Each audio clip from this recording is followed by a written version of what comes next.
பாரதியார் அவர்களை வணங்கி, யாமறிந்த புலவரிலே கம்பனை போல் வள்ளுவர் போல் இளங்கோவை போல் பூமிகளில் யாக்காலும் பிறந்ததில்லை. உண்மை, வெறும் புகழ்ச்சி இல்லை. ஊமையராய் செவிடராய் குருடராய் வாழ்கின்றோம் ஒரு சொல் தேடி சேமமுற வேண்டுமெனில் தெருவெல்லாம் தமிழ் முழக்கம் செழிக்க செய்வீர். யார் சொன்னது? பாரதியார் சொல்லியிருக்காரு. தெருவெல்லாம் தமிழ் முழக்கம். அதைத்தான் இந்த கடலூர் மாநகர தமிழ்ச்சங்கம் செய்து கொண்டிருக்கிறது. அதற்கு முன்னோடியாக நம்ம இதை எடுத்து சீரும் சிறப்புமாக செய்து கொண்டிருக்கிறார் மாநகர தமிழ்ச்சங்கத்தின் தலைவர் திரு தங்கம் சுதர்சனம் ஐயா அவர்கள். ஐயா அவர்களை வணங்கி சிறப்பு விருந்தினராக வருகை புரிந்துள்ள வழக்கறிஞர் ஐயா அவர்களையும் மற்றும் உள்ள மாநகர தமிழ்ச்சங்க நிர்வாகிகளையும், இன்று கவியரங்கத்தில் கவி பாடிய கவிஞர்களையும், நூல் அறிமுகம் செய்து வைத்த கவிஞர் ஐயா அவர்களையும் மற்றும் பார்வையாளர்கள் அனைவரையும் வணங்கி அரங்கேற்று காதையினை நான் இங்கு தொடங்கவிருக்கிறேன். இந்த அரங்கேற்று காதையை ஆரம்பிக்கணும் அப்படின்னா, இதில் ஒரு விஷயம் எப்படின்னா, இந்த கவர்மெண்ட் டெட்டு எங்களை எழுத சொன்ன மாதிரி தான் இந்த மெத்தட். எப்படின்னா, நான் கணிதம் படித்த ஆசிரியர், நான் கணிதத்தில் எழுதிலாம் பாஸ் ஆகக்கூடாது. அது கொஞ்சோண்டு கேட்பாங்க. நாங்கள் தமிழ் எழுதணும், இங்கிலீஷ் எழுதணும், சயின்ஸ் எழுதணும், சோசியல் எழுதணும், இதெல்லாம் எழுதி தான் பாஸ் ஆகணும். நாங்களாம் அதை தான் வேணாம்னு சொல்லிட்டு இங்கே வந்துட்டு எங்களையாக அதை எழுத சொன்னால் அதெல்லாம் கேட்க நாங்கள் சொல்லிட்டோம். யார் சொன்னீங்க, எது சொன்னீங்க, அதெல்லாம் எங்களுக்கு தெரியாது சொல்லி. அதே மாதிரி தான் ஐயா இங்கே சொல்லியிருக்காரு. ஐயா நான் கதை சொல்லியிருந்தேன், சரி கதை தான் சொல்லுங்கன்ட்டாரு. இது சாதாரண விஷயம் இல்லை. அரங்கேற்று காதைன்றது தமிழ்ல வந்து முத்தமிழ் காப்பியம் அப்படின்னு சிலப்பதிகாரத்தை சொல்லியிருக்கிறாங்க. ஏன் சொல்லியிருக்கிறாங்க? இயல், இசை, நாடகம் 3 தமிழையும் எடுத்து சொல்லி இருக்கக்கூடிய ஒரு காப்பியம் தான் காப்பியம். அதுல முக்கியமானது இந்த அரங்கேற்று காதை. இந்த ஒரே ஒரு காதை, இதை மட்டும் வந்து படிச்சுட்டாருன்னா முத்தமிழையும் அறிஞ்சுக்கணும். அப்ப அப்படிப்பட்ட ஒரு விஷயம். இதை நானும் வந்து இப்போ பிரிண்ட் எடுத்து படித்து பார்த்தேன், டிஜிட்டல் லைப்ரரியில் பார்த்தேன், நூலகத்தில் பார்த்தேன். மேலோட்டமாக தான் பெரும்பாலும் கடந்து போயிருக்கிறாங்க. தமிழ்நாட்டிலேயே 1950 ஒருவர் மட்டும்தான் இந்த காதையை முழுவதுமாக விளக்கி இருக்கிறார். ஏன்னா அவருக்கு இயல் தெரியணும், இசை தெரியணும், நாட்டியம் தெரியணும், காற்று குழல் வாத்தியம் தெரியணும், கம்பி வாத்தியத்தை தெரியணும், தோல்கருவி பற்றி தெரியணும், அதை எப்படி இசைக்கணும்ன்றது தெரியணும். அத்தனையும் தெரிஞ்சு சொன்னா மட்டும்தான் இந்த காரியம் முடிக்க முடியும். அப்பன்னா கண்டிப்பா முடியாது.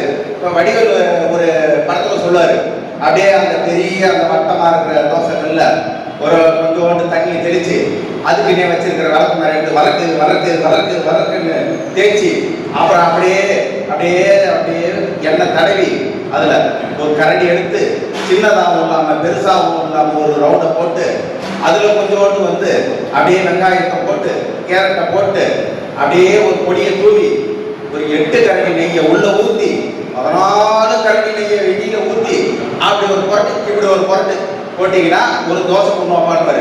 இவர் ஒன்னே என்ன சொல்றாரு, சாருக்கு ஒரு ஊத்தாப்பம் முடிஞ்சு போச்சு. அந்த மாதிரி சாருக்கு ஒரு ஊத்தாப்பம்னு சொல்லி இங்க முடிச்சிட முடியாது. மாதிரி வந்தாங்க, டான்ஸ் கத்துக்கிட்டாங்க, ஆடினாங்க, பட்டம் வாங்கினாங்க, போயிட்டாங்க. இந்த மாதிரி இங்க முடித்து விட முடியாது.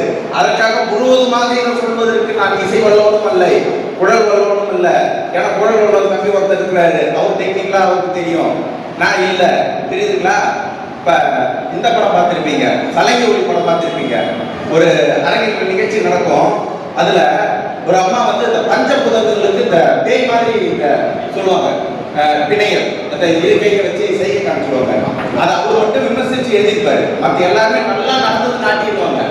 ஏன் அவர் விமர்சிச்சு எழுதியிருந்தார் அந்த இடத்துலன்னா, அவர் ஒரு டான்ஸ் மாஸ்டர், அதனால அவருக்கு அது தெரிஞ்சு இருந்தது. அதனால அவரால் அந்த இடத்த அவருக்கு விமர்சிக்க முடிந்தது.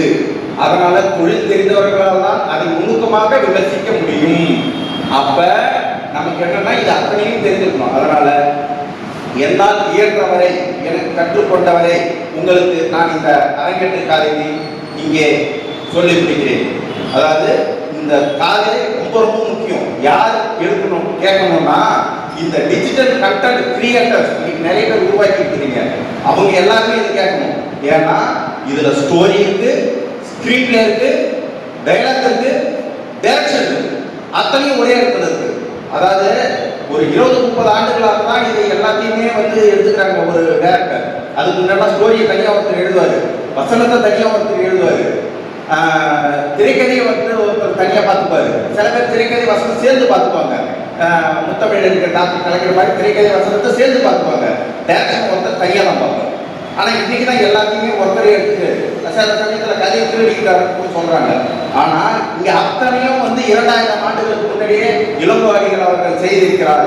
இது தமிழின் பெருமை.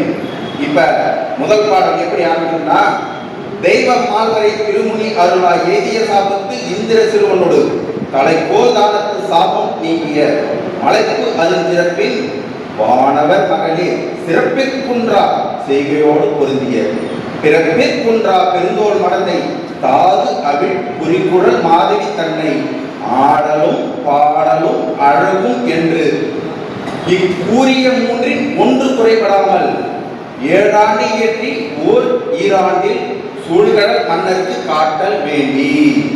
அதாவது இது ஒரு முன்கதை. இந்திரலோகத்துல என்ன பண்றாங்கன்னா, இவர் போறார் அகத்திய முனிவர். அப்ப இந்திரர் ஒருத்தர் வந்த உடனே அவங்க வரவேற்று உபசரிக்க வேண்டியா, அவருக்கு ஒரு இனிமையான ஒரு நடன நிகழ்ச்சி, இந்திரலோக அழகிகள் ஊர்வசியை வச்சு ஒரு நடன நிகழ்ச்சி நடத்துறாரு. அப்படி நடத்தும் போது இந்திரனோட மகன் சயந்த ஒரு ஸ்கிரீன் பின்னாடி ஏழுமுக கரணி அப்படின்ற ஒரு ஸ்கிரீன் பின்னாடி நின்றுட்டு பார்க்கிறாரு. இந்த அம்மா அவரை பார்த்த உடனே ஒரு ஸ்டெப்பு மாத்திடுறாங்க, இசைப்போரும் மாத்திடுறாரு, நாரதர் வீணையும் தப்பா வாசிடுறாரு. கோபம் வந்துச்சு, அகத்தி சாப்பிட விட்டார், நீ பூலோகத்தில் போய் போறான்ட்டு.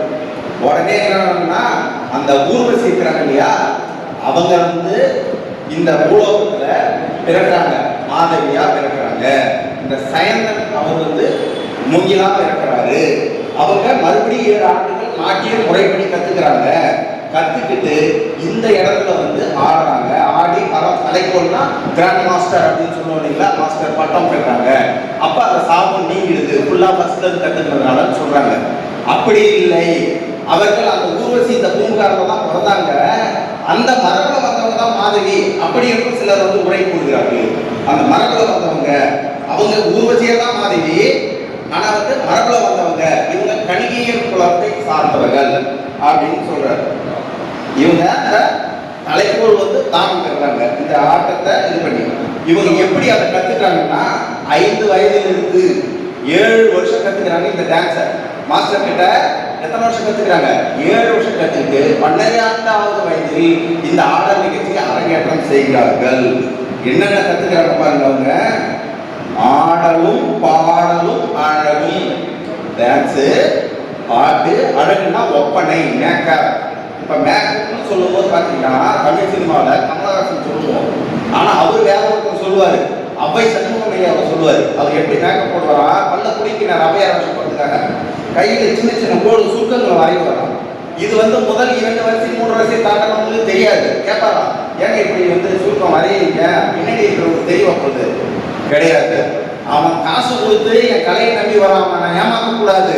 கடைக்கோடியில் அவனுக்கு கண்ணுக்கு தெரியலாம நான் என் தொழிலில் கரெக்டா இருப்பேன் என் மேக்கப்ல அப்படின்ட்டு மேக்கப் தன்னைத்தானே ஒப்பனை செய்து கொள்ளக்கூடிய கலை. இன்னைக்கு தான் மேக்கப் தனியாக வச்சுட்டோம். பாடுறதுக்கு பேக்ரவுண்ட் சிங்கர் பாடுவாங்க, எல்லாத்துக்குமே ஃபைட்டு கூட தேவையில்ல. இப்போ பெரிய ஹீரோவா வேணும்னா ஃபைட்டு கூட நீங்க பண்ணாதீங்க, அப்படி இப்படி நில்லுங்க, அவர் குத்து வாங்கி மூந்துருவாரு, நாங்கள் கையை பிடிச்சி இழுத்துருவோம் அப்படின்றாங்க. அப்படி இல்லை, இத்தனையும் கற்றுக்கிட்டு சூழ்கடல் மன்னன் அதை அந்த மன்னருக்கு காட்டுறாங்க. சரி, இவங்க இவ்வளவு விஷயங்களை கத்துக்கிட்டாங்கன்னு சொன்னோம். யார்கிட்ட கத்துக்கிட்டாங்க? ஒரு ஆடல் ஆசிரியர் கிட்ட கத்துக்கிட்டாங்க. அந்த ஆடல் ஆசிரியர் இருவகை கூத்தின் இலக்கணம் அறிந்து பல வகை கூத்தும் விலகினர் கொணர்ந்து 11 ஆடலும் பாட்டும் கொட்டும் விதிமான கொள்கையின் விலக அறிந்து ஆங்கு ஆடலும் பாணியும் தூக்கும் கூடிய நெறியில் கொளுத்தும் காலை பிண்டியும் பிணையலும் எழுக்கையும் கொழுக்கையும் கொண்ட வகை அறிந்து கூத்து வரும் காலை. இது வரைக்கும் சொல்லுவோம். அதாவது 2 வகை கூத்து. 2 வகை கூத்துன்னா ஒன்று அகக்கூத்து, ஒன்று புறக்கூத்து. அகக்கூத்து அப்படின்றது பார்த்தீங்கன்னா மன்னருக்கு மட்டும் தனிப்பட்ட முறையில், ராஜாவுக்கு மட்டும் அரண்மனையில் அவருக்கு நிகழ்த்தக்கூடியது. புறக்கூத்து அப்படின்றத பார்த்தோம்னா இது பொதுமக்களாகிய வெளியில போயிட்டு அவர்களுக்கு நடத்துவது. அப்புறம் பல வகை கூத்துன்னு சொல்றாரு. அப்படின்னா என்னன்னா, அந்த அகக்கூத்துலேயே பல வகை இருக்கு, புறக்கூத்துலேயே நிறைய வகை இருக்கு. இப்போ அது ஒன்று நம்ம விளக்க போனோம்னா இதுக்கு மட்டுமே 1/2 நாள் ஆகும். அதுக்கடுத்து 11 ஆடல் சொல்றாரு. ஆடல் மெயினாக இரு வகைப்படும். ஒன்று நின்றாடல், ஒன்று விழுதாடல். இப்போ நின்று ஆடல் அப்படின்னா ஒரு நின்ன இடத்துல ஒரு செய்கை காட்டுது. இப்படி காட்டுறாங்க. இப்போ பாப்பா பாருங்க, இப்போ இந்த அரங்கேற்றக்காரருக்கு ஐயா வந்து ஒரு சிறப்பான ஒரு இடத்த நல்ல ஒரு குழு ஒன்று கொடுத்துருக்காருன்னா எங்கள் பாப்பாவை டான்ஸ் ஆடுறதுதான். அது எனக்கு ரொம்ப ரொம்ப ரொம்ப ரொம்ப ரொம்ப சிறப்பாக இருந்தது. அதை விட ஸ்பெஷலாக இன்னும் நடத்து பாருங்க பாட்டு. ஏன் பார்த்தீங்கன்னா அது பின்னாடி நான் சொல்கிறேன் ஏன், அதுவே எனக்கு ஒரு ப்ளஸ் பாயிண்ட் இங்கே, அதை நான் சொல்கிறேன். இப்போ அந்த ஆடல் நின்றாடல்ல அல்லியம், கொடிகொட்டு, குடை, குடம், பாண்டரங்கம், மல்லியம் அப்படின்னு 6 வகை இருக்கு. விழுதாடல், துடி, கடையம், பேடு, மரக்கால், பாவை இப்படி சொல்லிட்டு 5 வகை இருக்கு. இப்ப நின்றாடல் விழுதாடல் பார்ப்போம். அந்த நின்றாடல் நின்ன இடத்துல ஒரு செய்தி காட்டுது. விழுதாடல் அது நாங்க விழுறது மெடிக்கல் டேர்ம். ஒரு மனிதன் நடை என்பது 80% விழக்கூடிய சூழ்நிலை இன்னொரு கலவரை தாங்குது. இதுதான் வந்து மருத்துவம் சொல்லக்கூடியது. நம்ம அதனுடைய நடக்கிறது நம்ம விழக்கூடிய நிலையில இன்னொரு கால் போய் தாங்கக்கூடியது தான். அடுத்தடுத்து அது பயிற்சியின் மூலமாக வருவது தான் நடை. அப்ப அசைந்து ஆடுதல், அதுதான் அந்த விழுந்தாடுதல். இன்னைக்கு ஒரு மெடிக்கல் டேம் 2000 வருஷத்துக்கு முன்னாடி சொல்லியிருக்கிறாரு ஒரு தமிழ். பார்த்துங்க. அதுக்கடுத்து அந்த ஆடல், பாடல், பாணி, தூக்கு. ஆடலும் தெரிஞ்சிருக்கும், பாடலும் அவருக்கு தெரிஞ்சிருக்கு. பாணி அதாவது வந்து இந்த கையை தட்டுவாங்கள, தட்டி கை தா கை கம் கை தா, அது போல பாணி செய்யறது தெரிஞ்சிருக்கு. தூக்கு அதாவது பாடல் வரி, அதுக்கப்புறம் கொட்டு இந்த மேல வாசிக்கிறது, எல்லாத்துடைய விதிகளும் அவருக்கு தெரிஞ்சிருக்கும். ஏன்னா இத்தனையும் அவருக்கு தெரிஞ்சாதான் ஒரு நல்ல ஒரு ஆசிரியராக இருக்கும். இப்ப இதுல இன்னொரு விஷயம் சொல்றாங்க, பிண்டி அப்படின்றாங்க. பிண்டின்னா ஒரு கையால செய்ய காட்டுறது, ஒரு கையால. இப்ப ஒரு பார்த்தோம், பிட்டுக்கு மண் சுமந்து கங்கை தண்ணீர் தலை சுமந்து அப்படிங்கும் போது இப்படி செய்ய காட்டினாங்க. பிட்டுக்கு மண் சுமந்துடும் போது ஒருத்தவங்க ஆடுறாங்க டான்ஸ் பார்த்தோம். எங்களுடைய கோயிலில் திருவிழாவில் பார்த்தோம். இப்படி தலையை எப்படி வச்சுக்கு அது இரு கையை பயன்படுத்துறாங்க. இரு கையை பயன்படுத்தி செய்ய காட்டினா அது வந்து பிணையல். ஒரு கையை மட்டும் வச்சு செய்கை காட்டினா அது வந்து பிண்டி. பிண்டியில 33 வகை இருக்கின்றாரு. அந்த 33 வகை சொன்னோம்னா அதுக்கு ஒரு 6 நாள் போயிடும். பிணையல்ல பார்த்தீங்கன்னா 15 வகை இருக்கின்றாரு. அது 15 சொல்லணும். இப்ப ஒரு இலக்கணம் ஏன் முத்தமிழ் சொல்றாங்க பாருங்க. ஆடல்ல இவ்வளவு விஷயங்களும் உள்ள அடக்கிறாரு சுருக்கமா. அதுக்கடுத்து முக்கியமா சொல்ல வர பாருங்க, கூடை செய்தை வாரத்து கலைதலும். கூடை செய்தைன்னா ஒரு கையால காட்ட வேண்டிய செய்திய 2 கையால காட்டக்கூடாது. ஒரு கிரிக்கெட் மேட்ச் இருக்குது, அம்பையர் இப்படி காட்டினா இப்படி காட்டினா மாறி, இப்படி காட்டினா அவுட்டு, இப்படி காட்டினா 6. ஒரு கையால செய்யறது 2 கையால செய்யக்கூடாது. 2 கையால காட்டினா ஒரு கையால காட்டக்கூடாது. இது அந்த மாஸ்டருக்கு நல்லா தெரியும், அந்த ஆடல் ஆசிரியருக்கு. அடுத்து வாரம் செய்ததை கூடையும் கலைதலும், அதான் 2 கையால செய்யறது, ஒரு கையால காட்டுறது. பிண்டி செய்கையை ஆடலின் கலைதலும், அதாவது நின்று ஒரு முத்திரை காட்டும் போது அப்ப டான்ஸ் வந்துடக்கூடாது. டான்ஸ் வரும்போது ஒரு தனிப்பட்ட ஒரு நின்று காட்ட வேண்டிய முத்திரை வந்துடக்கூடாது. வகையும் அவருக்கு வந்து அந்த டான்ஸ் மாஸ்டர் தெரிஞ்சுது. அவர் டான்ஸ் மாஸ்டர் அவர் பெரிய மாஸ்டருங்க அப்படின்னு சொல்லலை. இளங்கோடிகளை பற்றி சொல்லி முடிக்கல. இவ்வளவும் சொல்லிட்டு இப்படிப்பட்ட ஆசான் தான் என்ன பண்றாரு, அப்புறம் தனியா எப்படி டான்ஸ் ஆகணும், டீமா எப்படி டான்ஸ் ஆகணும், இதுவும் அவருக்கு தெரியும். இத்தனையும் தெரிந்த ஒரு டான்ஸ் மாஸ்டர் தான் யாருக்கான மாஸ்டர், யாருக்கான ஆசான், ஆடல் ஆசான் மாதவி.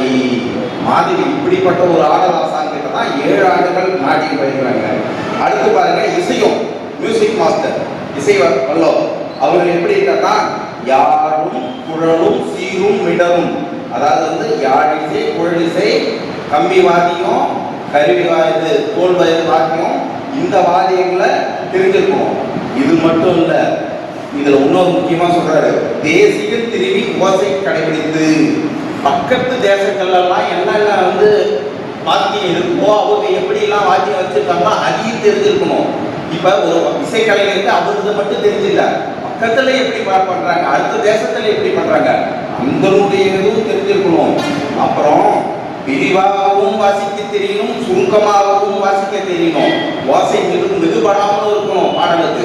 இத்தனையும் தெரிஞ்சிருக்க வேண்டும். இதை நம்ம விளக்கி சொல்லணும்னா சொல்லிக்கிட்டே போகலாம், அதுக்கு நமக்கு டைம் ஆகிடும். ஐயா வந்து கொஞ்சம் பார்த்து முடிச்சிருங்க ஐயா, ஒரு 20 நிமிஷத்துல நாம முடிஞ்ச அளவுக்கு ஒரு 30 நிமிடத்துக்குள்ளாக முடிக்கிறதுக்கு நான் முயற்சி எடுக்கிறேன். அடுத்து தமிழ் புலவன் இயல் பண்ணிட்டாரா? இப்ப இயல் பண்ணிட்டார். இமிழ்கடல் வரப்பின் தமிழகம் அறிய. அதாவது வந்து இந்த தமிழகம் அப்படின்னா இந்த தமிழகத்தில் இருக்கிற பல்வேறு வழக்குகளும் பேச்சு வழக்குகளும் அவங்க அறிந்திருக்கணும். ஒரு பாட்டு இருக்கும், ஒரு படத்துல பாருங்க, பாடல் எல்லாம் எழுதுவாங்க. ஒரு பாட்டு, கந்தசாமி, ராமசாமி, குப்புசாமி கல்யாணம் கட்டி கொண்டாங்கோ, தாடிகள்லாம் நோஞ்சி போய் கண் முடிஞ்சு பார்க்க தப்புன்னு ஒத்து சொன்னாங்கோ. இது பார்த்தீங்கன்னா இந்த சென்னை பாஷையில் எழுதிப்பாரு. அப்ப நம்ம அந்த ஸ்லாங் தெரியணுன்றாங்க தமிழ்ல, நம்ம தமிழ் மொழியில. அப்ப பல்வேறு ஸ்லாங் இருக்கும். ஒரு மொழி இருக்குன்னா நிறைய ஸ்லாங் இருக்கணும் அப்படின்றாங்க. இப்ப சமஸ்கிருதம் ஏன் வந்து இருக்கணும், நடைமுறை மொழி இல்லைன்னா ஸ்லாங் கிடையாது. எல்லா லாங்குவேஜுக்கும் ஸ்லாங் உண்டு, ஆனால் சமஸ்கிருதத்துக்கு ஸ்லாங் கிடையாது, ஒரே ஸ்லாங் தான். அப்போ அது வந்து மக்கள் கிட்ட புழக்கத்தில் இல்லை, அது மக்கள் மொழி இல்லை இப்படின்னு ஒரு கருத்து இருக்கு. ஆனால் தமிழ் அப்படி இல்லை, நிறைய ஸ்லாங் இருக்கு. திருநெல்வேலி போன ஒரு ஸ்லாங், மதுரைக்கு போன ஒன்று இருக்கு. அத்தனையும் யாருக்கு தெரிஞ்சிருக்கணும், இந்த தமிழ் புலவனுக்கு தெரிஞ்சிருக்கணும். இதுக்கு ஒரு ஒற்றக்குத்தர் கதையை கூட சொல்லலாம், அது சொல்ல போயிட்டே இருக்கும். அப்புறம் நமக்கு அதுக்கடுத்து வந்து இது எல்லாத்தையும் அறிந்து வேத்தியல் பொதியல். வேற்றியல்னா அரசவையில என்ன மாதிரி பாட்டு எழுதி கொடுக்கணும், பொதுமக்களிடத்துல பாடல் அந்த நிகழ்ச்சிக்கு என்ன பாடல் எழுதணும், இது தெரிஞ்சிருக்கணும். இதெல்லாம் தெரிந்து பாடவும் தெரிஞ்சிருக்க வேண்டும். அவருக்கு என்ன தெரிஞ்சிருக்கணும்னா, நாத்தொலைவு இல்லா நன்னூர் புலவன். நாத்தொலைவுனா பாடல் எழுத மட்டும் தெரிஞ்சா போதாது, பாடமும் தெரிஞ்சிருக்கணும். நீ எழுதி கொடுத்துட்டு அப்படியே போயிட்டா கிடையாது, அது எப்படி பாடணும் அப்படின்னு சொல்ல தெரியக்கூடியவர் தான் அவங்க அந்த தமிழ் புலவன், பாடல் எழுதியவர். அடுத்து தன்னுமையாளன். இப்ப தன்னுமையாளர்னா தோற்கருவி வாசிக்கக்கூடியவர். அப்ப மத்தளமா, மிருதங்கமா, இல்லது இப்ப மேடம் சொல்றோம் இல்லைங்களா, இதுவா அப்படின்றதுல இதுல வந்து நிறைய வந்து விவாதங்கள் இருக்கு. இல்ல அன்றைய காலகட்டத்தில் அவர் வந்து மிருதங்கத்தை தான் சொல்லியிருப்பாருன்னு சொல்றவங்க இருக்காங்க, மத்தளத்தை தான் அவர் வந்து மென்ஷன் பண்ணியிருப்பான்னு சொல்லுவாங்க. இப்ப இதுவும் பார்த்தீங்கன்னா அவருக்கு என்ன தெரியும்னா, ஆடல் பாடல் இசையே தமிழே பண்ணே பானே தூக்கே புடமே. அதாவது அவருக்கும் பாருங்க, வெறுமனே வாசிக்க தெரிஞ்சுதான் போதாது, ஆடலும் தெரிய வேண்டும், பாடலும் தெரிய வேண்டும், இசையும் தெரிய வேண்டும், தமிழும் தெரிய வேண்டும். முத்தமிழும் அவருக்கும் தெரிஞ்சிருக்கணும். சும்மா இல்லை அவரு வாசிச்சுட்டு போயிடக்கூடாது, அதுவும் தெரியணும். அப்பதான் இடத்துக்கு தகுந்த மாதிரி வாசிக்க முடியும்.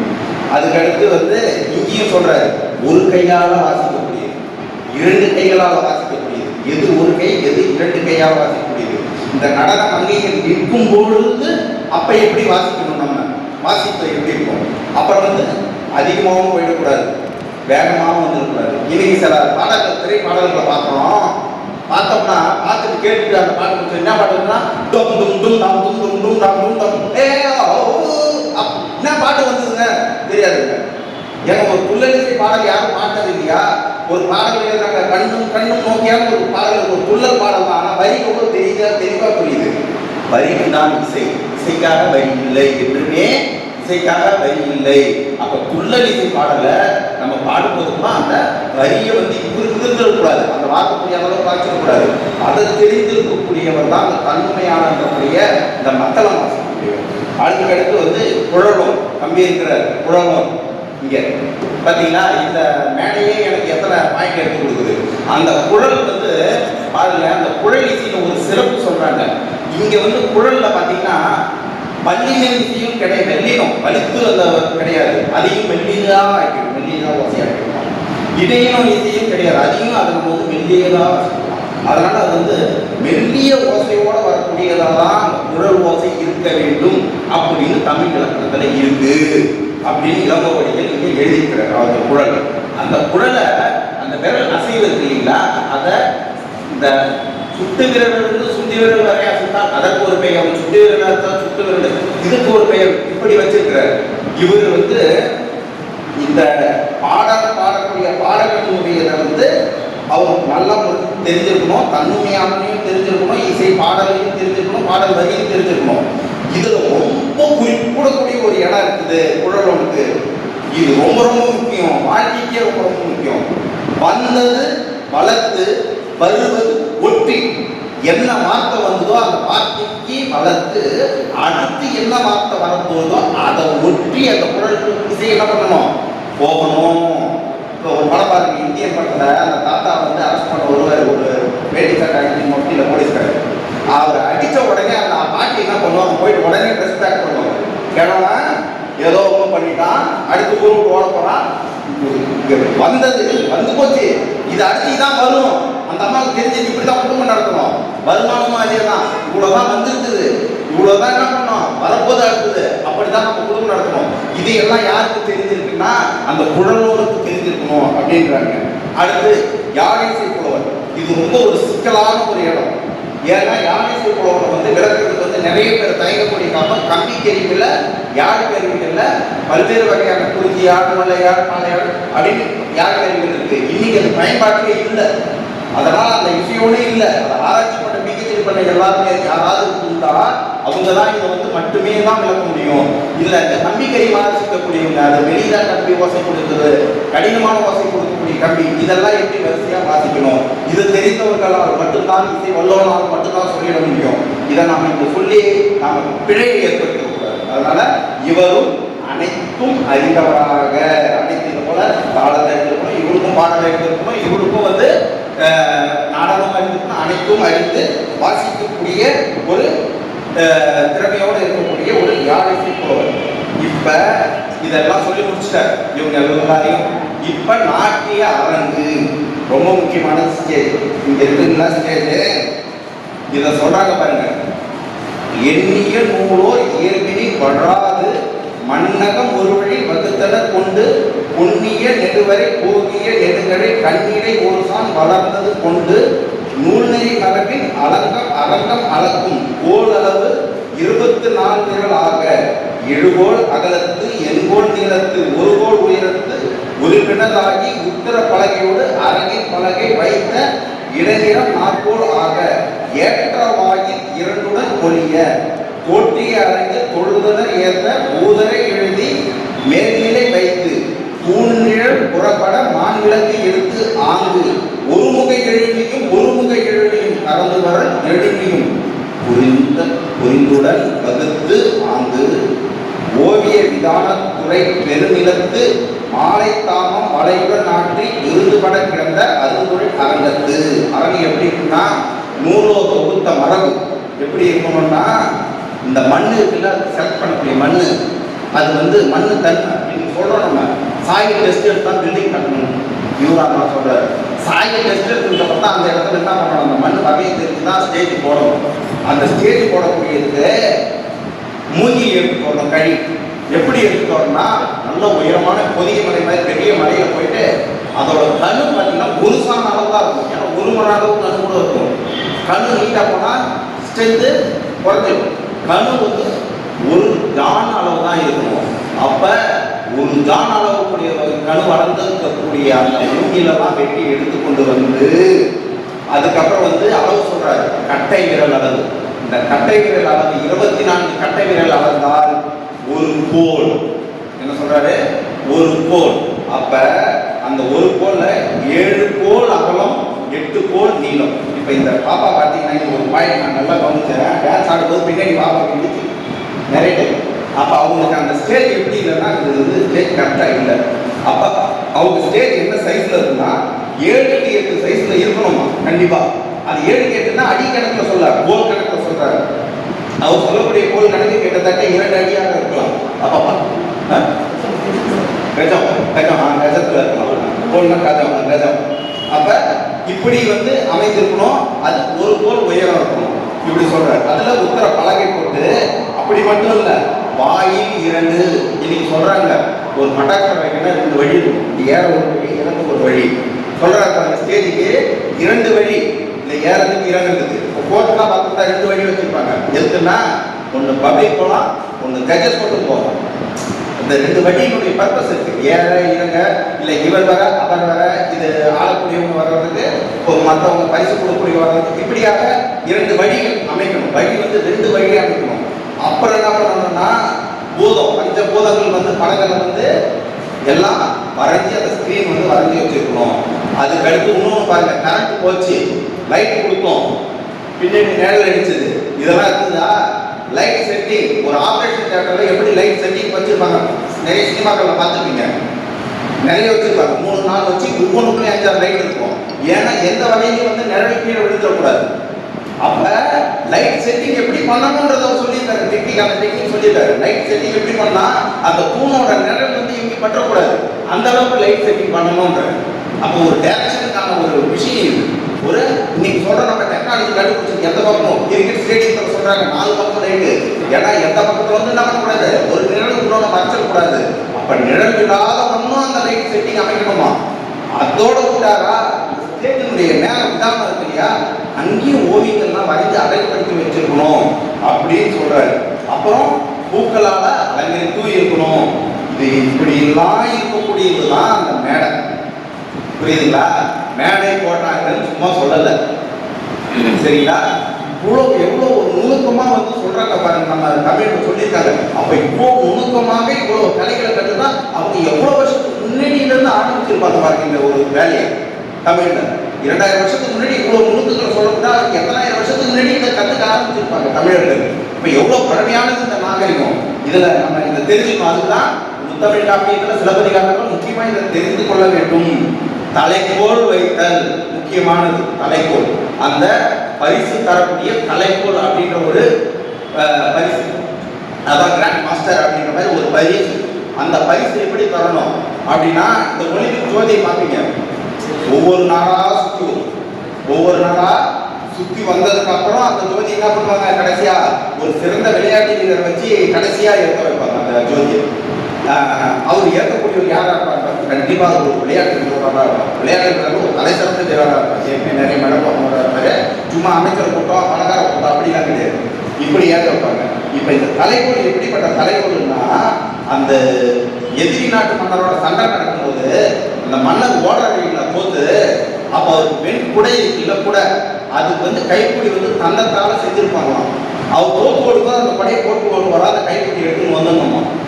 அதை எடுத்துக்கிட்டு வந்து என்ன பண்ணா, அதுல கணுக்கள் ஏதாவது கண்ணு இருக்குதுன்னா அதுல மணிகளை பொதிக்கணும். மணிகள் வந்து ரத்தினங்களை புதைச்சி அதுக்கப்புறம் என்ன பண்ணணும், அந்த வெண்கோலை வந்து இந்திரனுடைய மகன் சயந்தன் அப்படிப்பட்ட ஒரு அழகுள்ள ஒரு பொருள் அப்படின்னு நினைச்சு பொற்குடத்தால அங்க கொடுத்தால புனித நீரை எடுத்து வந்து நல்லது ஒரு நாள்ல அதுக்கு புனித நீராடி அதுக்கு பூன் போடும்.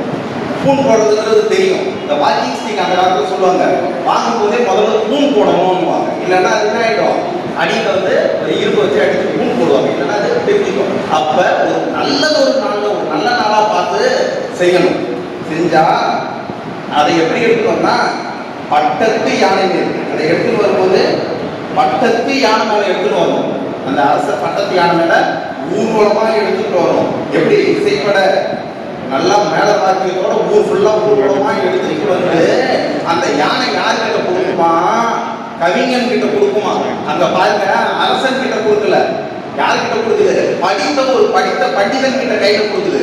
படித்த பண்டிதன் கையில கொடுத்தோடனே அவர் பண்டிதர் என்ன செய்யறார், அவர் எடுத்துட்டு போயிட்டு அந்த ஸ்டேஜ்ல முன்னாடி அவர் இரு கைகளால் வைக்கிறாரு. இப்படிதான் இந்த தலைக்கோல் அப்படின்றது வந்து வருது.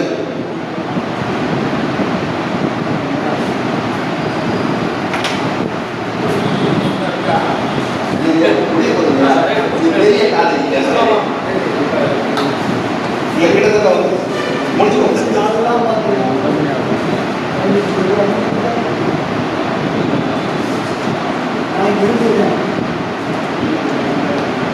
சரி, அது வந்து வச்சுட்டாரு. இப்ப அதுக்கு எடுத்து பாருங்க, 6:2 இப்ப சொல்றாங்க. இப்ப இருக்கை அமைத்தல் புரோட்டோகால் அப்படின்றது சொல்லுவோம். இன்னைக்கு புரோட்டோகால் அப்படின்னுவாங்க. கலெக்டர் இருந்தா எங்க உட்காரணும், கலெக்டர் எங்க உட்காரணும், அவர் பக்கத்துல பிஏ எங்க உட்காரணும், வீடியோ எங்க உட்காரணும், தாசில்தார் எங்க உட்காரணும், சீஃப் மினிஸ்டர் ப்ரோக்ராம் வந்து அவர் எப்படி உட்காரணும், அவருக்கான சேர் எப்படி இருக்கணும், மற்ற அதிகாரிகளுக்கான சேர் எப்படி இருக்கணும். எங்க அப்பா சொல்ல ஒரு புரோட்டோகால் இருக்கு. கவர்னரும் ஆர்மியில் இருக்கக்கூடிய ஜெனரல் கிடையாது, ஜெனரல் கீழே வந்து லெப்டினன்ட் ஜெனரல் வாங்க, 2 பேரும் ஒரு நிகழ்ச்சியில் இருக்கக்கூடாது, ஒரு இடத்துல பார்க்கக்கூடாது. 2 பேரும் ஈக்குவல் ரேங்காரங்க. யார் சர்வீஸ் பண்றது, யார் வணங்குறது தெரியாது, புரோட்டோகால் கிடையாது. அதனால 2 பேரும் சந்திச்சுக்கவே விட மாட்டாங்க. அந்த லெப்டினன்ட் ஜெனரலும் கவர்னரும் ஒருத்தர் சந்திச்சுக்கவே கூடாது. ஏன்னா சம பதவி, யாருக்கு யார் மரியாதை கொடுக்குது. புரோட்டோகால் சொல்றாரு. புரோட்டோகால் ஏற்பின் மொழா இருக்கை முறைமையின், அதை அதான் சொல்றாரு. இந்த புரோட்டோகால் படி இப்போ போட்டுட்டாங்க, எப்படி உட்காரணும், சேரு, யாருக்கு எந்த சேர் கொடுக்கணும் அப்படின்னு சொல்லிட்டு அந்த புரோட்டோகால் படி போடுறாங்க. அங்க அரசர் உட்காராரு. அந்த அவையில கோவலனும் இருக்கிறார் அப்படின்றது ஒரு கூற்று இல்ல. அவர் அந்த அரசவையில் அந்த அவையில இல்லைன்றதும் ஒரு கூற்று. இரண்டு வகையான விமர்சனங்களும் உண்டு. அங்க இருக்கிறார். ஏன்னா தொழிலதிபர் அரசருக்கு நெருக்கமாக இருப்பது 2000 ஆண்டுகளாக பழக்கத்தில் இருக்கிறது. நான் சொல்வது தொழிலதிபர் என்பது எலன் மஸ்கையும் ட்ரம்பை தான் சொன்னேன். வேற எதுவும் தொழிலதிபரையும் நான் குறிப்பிடவில்லை. அதை தெரிஞ்சுக்கிறேன். நான் தொழிலதிபரும் அரசர்களும் ஒன்னோடு ஒன்று இணக்கமா இருக்கிறது காலகாலமா இருக்கும். அப்ப இந்த பெருந்தொழில் வணிகர் இல்லையா ஒரு கோவலன், அவர் அரசவையில் அந்த இடத்துல அவரோட வந்து மன்னரோட மரியாதையா அந்த புரோட்டோகால் படி உட்காராரு. அப்புறம் இந்த மாதிரி ஸ்டேஜுக்கு வரா ஒரு விளம்பரப்படுவாங்க, அம்மா வலது கால் எடுத்து முன்னேறி வாமா அப்படின்ட்டு. எதுவும் முறைப்படி செஞ்சாதான் ஒரு டீ விளம்பரப்படுவாங்க. அந்த மாதிரி மாதிரி வலது காலை முன் மிதித்து ஏறி அரங்கத்தில் நிற்கிறார். எங்க நிற்கிறான்னா வலது தூண் அருகில் நிற்கிறார். முக்கியமா மெயின் ஆர்டிஸ்ட் நிற்க வேண்டிய இடம் வலது தூண். கோ ஆர்டிஸ்ட், அவங்க கூட நீ ஆடக்கூடிய பெண் இருக்காங்க இல்லையா, அவங்க ஏறி இடது தூண் பக்கமா நிற்கிறாங்க. மற்ற இசையோன் எல்லாமே வந்து என்ன பண்றாங்க, அவரவர்கள் முறைப்படி ஒவ்வொருவராக யார் யார் வர வேண்டுமோ மேடைக்கு அவர்கள் எல்லாம் வந்து நிற்கிறார்கள். அதுக்கு அடுத்து பாருங்க கருவி இசைகள் எல்லாம். குழல்வழி நின்றது யாழே, யாழ்வழி நின்றது தன்னுமை, நின்றது தகவே தன்னுமை, பின்வழி நின்றது முழவே, முழவோடு கூடி நின்றது இசைத்தது ஆமந்திரிகை.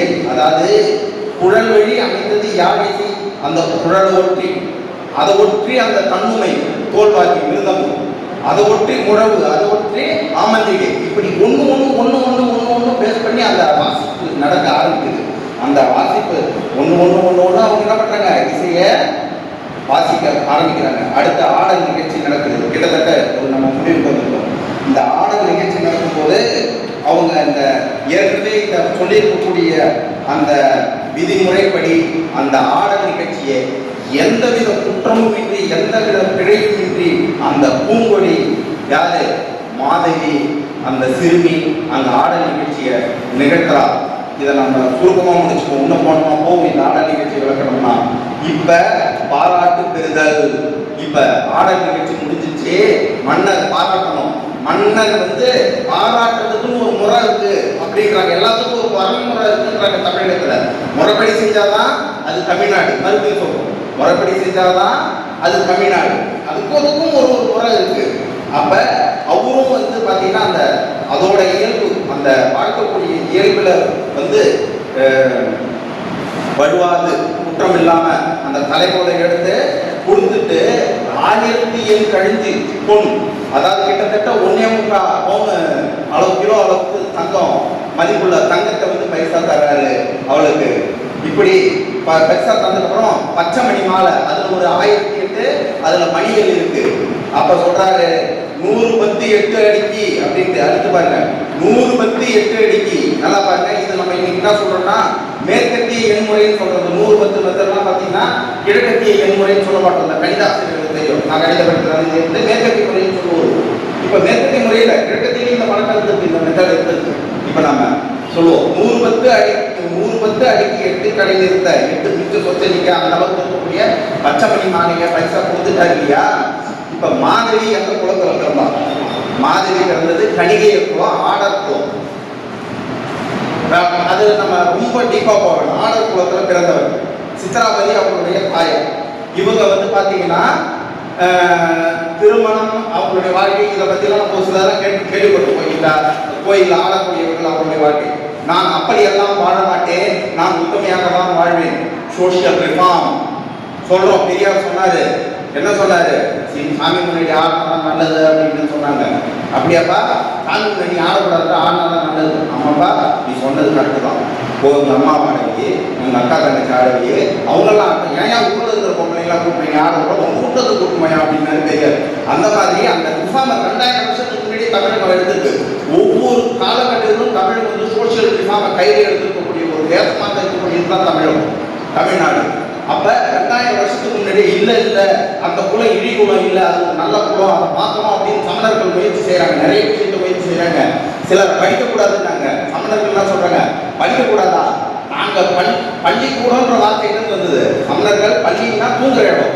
நாங்க தூங்குவோம்ல அந்த இடத்துக்கு வாங்கப்பா, நான் சொல்லித்தரேன், உங்களெல்லாம் படிக்கக்கூடாதுன்னு யாரையா சொல்லுது, நீங்களும் படிக்கணும். எப்ப 2000 வருஷத்துக்கு முன்னாடி அந்த ரிஃபார்ம் பண்ணது. இன்னைக்கு அந்த கல்விக்கான ரிஃபார்ம் நடக்கல தமிழ்நாட்டில். 2000 வருஷத்துக்கு முன்னாடி சமணர்கள் நீ அங்கவா படிக்கலாம், நீ யார் சொன்னது பரவாயில்ல, உனக்கு படிப்பு வராதுக்கு நான் படிக்க வைக்கிறேன் அப்படின்னு படிப்பை கல்விக்கு முக்கியம் கொடுத்தவர் இடம் அந்த தமிழகம். இப்போ இந்த இடத்துல பார்த்தீங்கன்னா அந்த 100 பத்து அடிக்க அந்த மாலை இருக்கு இல்லையா, இதை யார் உரிய விலை கொடுத்து வாங்கிறார்களோ அவர்தான் என்னுடைய கணவன் அப்படின்னு மாதிரி சொல்லிடுறார். நான் இதை போல நாட்டியக்காரர்களோட நான் எப்படி இந்த வாழ்க்கையை நடத்த மாட்டேன், நான் ஒரே ஒரு ஆன்மனோட தான் வாழ்வேன் அப்படின்றா. இங்க மாதவியை தான் மிகப்பெரிய கற்புக்கரசியாக நிறுத்தப்படுகிறாள். கண்ணகியை விட கற்புக்கரசியாக நிறுத்தப்படுபவள் இங்கே மாதவி தான், பெரிய மாதிரி. ஏன்னா இவங்க குழந்தை அது கிடையாது, ஆனா அவள் சிந்தனை செய்கிறாள். ஏன்னா ரிஃபார்ம் இது சோசியல் ரிஃபார்ம், இதை நம்ம ரொம்ப ரொம்ப முக்கியமா எடுத்துக்கணும். அப்ப இந்த மாதவி வாங்குறாரு. யார் வாங்குறதுன்னா இதை யார் வாங்க முடியும், அவ்வளவு விலை கொடுத்து யார் வாங்க முடியும்னா கோவலன் தான் வாங்குறாரு. இதை விற்கக்கூடிய இடம் வாலிப ஆண்கள் எல்லாம் சுத்தக்கூடிய அந்த தெருவில் கொண்டு போயிட்டு ஒரு துணி கிழவை கொண்டு போயிட்டு இதை யார விடுறா. அப்ப கோவலன் வாங்குறாரு. மாலையை வாங்கின மாதவி வாங்கலாமா அப்படின்னு கூட்டு போனோடனே இவர் 8 ஆண்டுகளாக கண்ணகியோட அந்த பாம்பு பிணைகள் போல அந்த வாழ்ந்த வாழ்க்கையை மறந்துட்டு மாதவியோட இவர் போயிடுறாரு. யாரு? கோவலன் போயிட்டு அவளோட அழகுல மயங்கி அங்கேயே வாழ ஆரம்பிச்சாரு. இப்ப இதெல்லாம் ரொம்ப ரொம்ப ஹைலைட்டான ஒரு விஷயம் இங்கதான் இருக்குது. இளங்கோவடிகளுக்கு தெரியும், இயல் இசை நாடகம் மூன்றுமே அறிந்து இவ்வளவு முன்கூட்டியும் அறிந்து இந்த அரங்கேற்ற கதையெல்லாம் யாராலையும் சொல்லிட முடியாது, சொல்லவும் மாட்டாங்க, நடக்கவும் நடக்காது. அப்படியே நடந்தாலும் அதில் வலு ஏற்படும், பிழை கண்டிப்பாக ஏற்படும். ஏன்னா எல்லாத்துக்குமே காலகட்டம் ஒருத்தர் வர முடியாது. அதனால என்ன பண்ணாரு, ஸ்டோரி சம்மரியை கொடுத்தாரு. கடைசியாக வெண்பா அதை படிக்கிற கேளுங்க. என்னும் எழுத்தும் இயலைத்தும் பண்ணாங்கும் மண்ணின்ற கூத்து 11 மண்ணின் மேல் போக்கினால் பூம்புகார் பொன்தொழி மாதிரி தன் வாக்கினால் ஆடு அரங்கில் வந்து. இதை இப்படி பாட ஆரம்பிக்கும். பூம்புகார் பொன்தொழி மாதிரி தன் வாக்கினால் ஆடு அரங்கில் வந்து. இந்த மாதிரி என்ன பண்றா, ஆடல் அரங்குக்கு வரா. என்னும் எழுத்தும் இந்த இயல் 5 பண்ணாங்கும் பாட்டு பண்ணின்ற கூத்து 11 வகையான ஆடல் சொன்னோம் இல்லையா, அந்த ஆடல் இது எல்லாத்தையும் தன்னுடைய திறமையை காட்டி இந்த மாதவி என்ன பண்றாங்கன்னா, இவ சாபம் நீங்க பற்றி இந்த தலைக்கோழி என்ற பட்டத்தை தாங்கறா. இதுதான் இந்த அரங்கேற்று காதையினுடைய கதை சுருக்கம். இதை மிக மிக சுருக்கமாக இவ்வளவுதான் சொல்ல முடியும். இதை இதுக்கு மேலும் சுருக்க முடியாது. ஆனால் விரிவாக சொன்னால் இதை மட்டும் படித்து விடுங்கள், முத்தமிழும் நீங்கள் அறிந்து கொள்வீர்கள். வேற எதுவுமே வேண்டாம், முத்தமிழை அறிய ஒரு அரங்கேற்று காதை போதும். தமிழகத்தின் சிறப்பை விளக்க முழு சிறப்பரிகாரமும் வேண்டாம் என்று இப்படி ஒரு அரங்கேற்று காதையை வாசிக்க வைத்து முத்தமிழும் நான் கற்றுக்கொள்ளவில்லை என்றாலும் இந்த முத்தமிழை வாசித்தாவது பார் அப்படி என்று இப்படி ஒரு அரிய வாய்ப்பை எனக்கு வழங்கியிருக்கிறது இந்த மாநகர தமிழ் சங்கம். அதுக்கு இந்த நிர்வாகியான ஐயா சங்கம் சுதர்சனம் ஐயா அவர்களை மீண்டும் ஒருமுறை வணங்கி இந்த நிகழ்ச்சியினை கேட்டு மகிழ்ந்த அனைவருக்கும் நன்றி கூறி விடைபெறுகிறேன். நன்றி, வணக்கம்.